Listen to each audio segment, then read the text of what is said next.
It looked, Peter Crane thought, like a stork. A huge white stork, rising out of the ocean on ridiculously delicate legs. But as the helicopter drew closer and the outline sharpened against the sea horizon, this resemblance gradually fell away. The legs grew sturdier, became tubular pylons of steel and pre-stressed concrete. The central body became a multi-level superstructure, studded with flare stacks and turbines, festooned with spars and girders. And the thin, neck-like object above resolved into a complex crane and derrick assembly, rising several hundred feet above the superstructure. The pilot pointed at the approaching platform, held up 2 fingers. Crane nodded. It was a brilliant, cloudless day, and Crane squinted against the bright ocean stretching away on all sides. He felt tired and disoriented by travel. Commercial flight from Miami to New York, private Gulfstream G150 charter to Reykjavik, and now helicopter. But the weariness hadn't blunted his deep and growing curiosity. It wasn't so much that Amalgamated Shale was interested in his particular expertise. That he understood. It was the hurry with which they'd wanted him to drop everything and rush out to the Storm King platform that surprised him. Then there was the fact that Amshale's forward headquarters in Iceland had, rather oddly, been bustling with technicians and engineers rather than the usual drillers and roughnecks. And then there was the other thing. The helicopter pilot wasn't an Amshale employee. He wore a Navy uniform and a sidearm. As the chopper banked sharply around the side of the platform, heading for the landing zone, Crane realized for the first time just how large the oil rig was. The jacket structure alone had to be 8 stories high.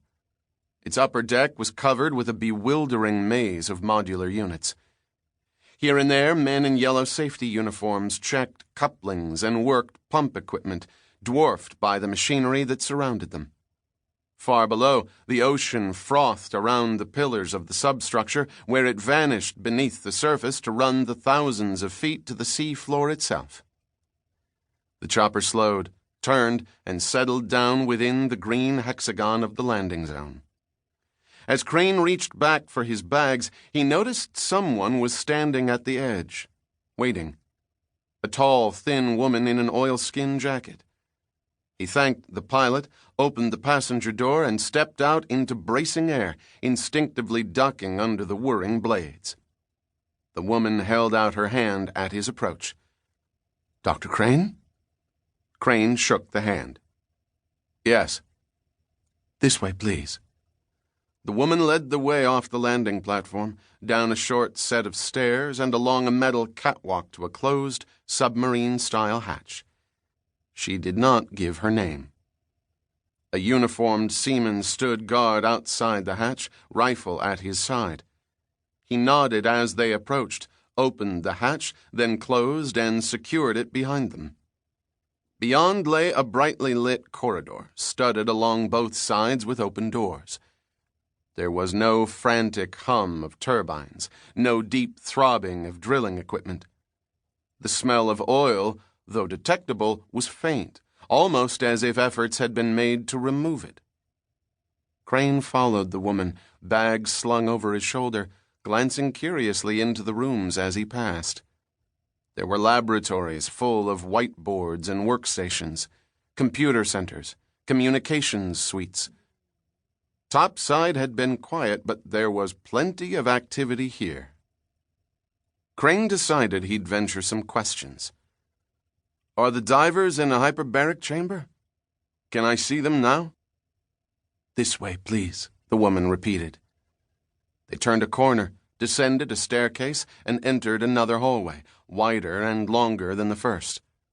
The rooms they passed were larger. Machine shops.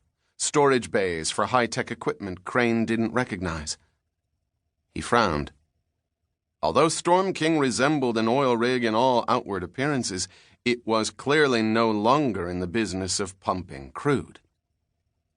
What the hell is going on here? Have any vascular specialists or pulmonologists been flown in from Iceland? He asked. The woman didn't answer, and Crane shrugged. He'd come this far. He could stand to wait another couple of minutes. The woman stopped before a closed gray metal door. Mr. Lassiter is waiting for you. Lassiter? That wasn't a name he recognized.